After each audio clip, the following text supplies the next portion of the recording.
has finished his role, and the new head of Shabak will enter his Shin Bet, I think you call it in the United States, if I remember correctly.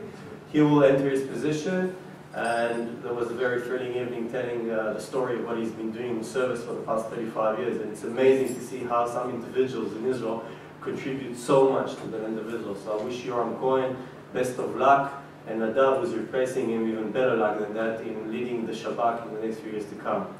But I would also like to say a few words for all the guests that came here tonight. First of all, we had the delight pleasure of meeting Richard this morning with the finance minister. And this afternoon, for me it was this morning, because so much has passed since then, so it looks like a morning to me. But yeah, it was in the afternoon, and we discussed some of the issues and the contribution of bonds to the state of Israel. I think that every individual that's sitting here in this room, Israel should be very grateful for it. We don't take it for granted that people outside Israel who don't live in Israel contribute so much to the land, and I think that the support that is given by the bonds is crucial. It's always reminding us that we have a strong and solid back that helps us and assists us, and God forbid we'll need it, but if we will, then it's there, and I think this contribution on behalf of the finance minister and myself is very highly appreciated. I would just also like to say a few words about the Israeli economy and leave you with a short personal story, and wish you the best of luck in the rest of your stay here in Israel. When we are looking today, building the 2017-2018 budget, it was decided to build a dual budget just a few days ago by the Prime Minister and the Finance Minister. We are targeting some of the most urgent issues that are a burden to our economy. It starts with the gaps in the economy, inequality gaps in our economy between the first hand and the last hand, and the difference in salaries. It goes also to the concentration and lack of competition that we have in our economy, and it also has to deal a lot with the housing crisis that we have in Israel. We discussed a lot of possible ways that maybe the bonds can contribute to the housing crisis that we have today in Israel. And when we are trying to tackle those issues, we are trying to see how we can get productivity in Israel higher, how we can open up the market to more competition. When we look at our banking system, which is very much centralized, how can we make more competition? How can we deliver more credit to the private sector, specifically to SMEs, to small and medium businesses? How we can get the households to generate or to be able to be accessible, to have accessibility to credit, which is cheaper, but also available to them, which is something that is today quite difficult in Israel. And when we look at the housing crisis, we're trying to make sure that the housing will be more available and a decent price. What has happened in Israel when it comes to housing is that prices almost doubled themselves in the past 8 years. And this is a situation where if you look at the salary compared to what happened to the vacant salary compared to what happened to the prices of housing in Israel, you see that young people cannot anymore afford a house in Israel. And it's almost more than 80 or 90% of the population. Without the support of the parents, without the support of the family, it's almost impossible to buy a house. And I'm not talking about a house in Herzliya Pituach or a house in Savion, if you know those places. I'm talking about a decent house in the center of Israel. It doesn't have anything to be in Tel Aviv. And when we try to look into the crisis and to try to understand why this crisis has happened, we see that most of the fault of this crisis has to do with government and how we governed our way into this crisis. And just to give you an example, it starts with bureaucracy. In Israel, it takes 13 years from the day you issue a plan till the day you get the key to the house. 13 years. Now, 10 of those out of those 13 years is the bureaucracy till you start building.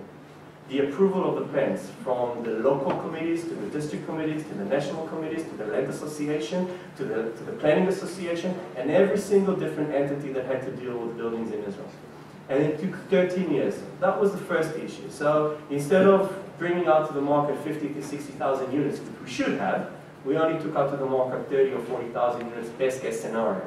Now take this gap over 10 years, make the multiplication, you'll see that there's lack of over demand and lack of supply of approximately 100, 120,000 units of housing that are missing in the market.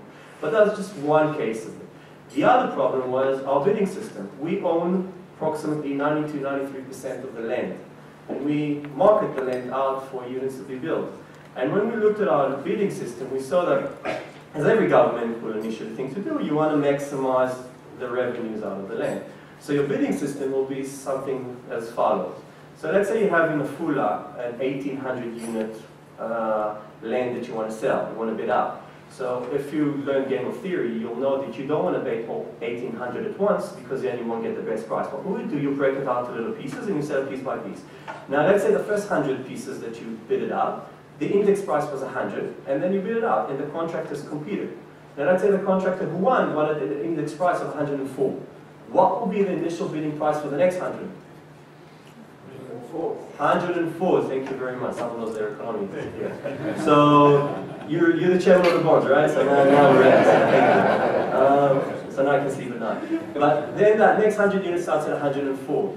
And just by this bidding system, and this is a true story, 2012 I think, those 1,800 units, approximately a period of 2 years of bidding, just by this system, doesn't have to do anything with demand or anything with supply, just by this, we raise the price 35% on the land. Now if you raise the price 35% on the land, and the land is approximately a third of the price of the apartment, how much did I raise the apartment just by doing the step? Approximately 12%. So just by those steps that the government did, we just raised the prices over a period of 2 years by 12%. This has to do, and I haven't started yet talking about the over demand. I haven't started yet what happened to the costs of the elements, of the bricks, of the steel, all the elements that has to do with buildings.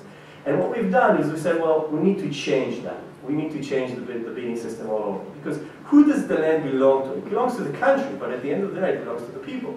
Now, if the people have a housing crisis, instead of trying to maximize the revenues out of the land and then giving this money back through the budget, let's give discount on the land so that people will be able to afford the land and not just go like this, just go direct. You get the money out of the land, give the discount on the land. And what we did, we changed the bidding system 180% around, and Mr. Kahlon said, well, from now on, the bid will be as follows. Instead of maximizing revenues, we'll say the contractor who will sell the end apartment at the lowest price, he's the one that gets 50% discount on the land. Say it again. The contractor who will sell the end apartment at the lowest price, he's the one that will get approximately 50% discount on the land. And just by doing this, and we already ran 30,000 units by the end of 2015, already by the beginning of 2016 we did approximately another 15 to 20,000. So today all over we have about 45,000, 50,000 bids that were already made. We managed to decrease the prices of those units between 20 to 40%, depending on the area. And that's huge. That is a huge change. And now we start to have the lotteries for the people who win those houses. So now we have the contractors who won the units which they need to build. But now we also start to make the lotteries for the people who are going to live in those units. And we already sold approximately 1,000 units. And again, the prices were the prices that we're committed to. And they're approximately 30% behind market prices. And that makes it more affordable.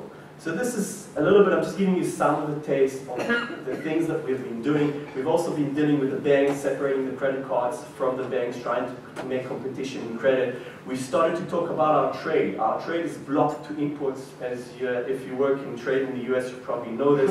There's a lot of goods that you can't import into Israel. You either have high customs, which makes it impossible to import, or you have quotas.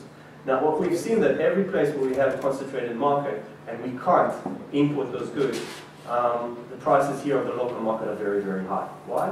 You have a monopoly in the market. And you have also productivity, which is very low. But once you open it to competition, once you leave the quotas out, once you take the customs down, and say you need to compete. And if we have to help the local market, we will help the local market. We'll give subsidies.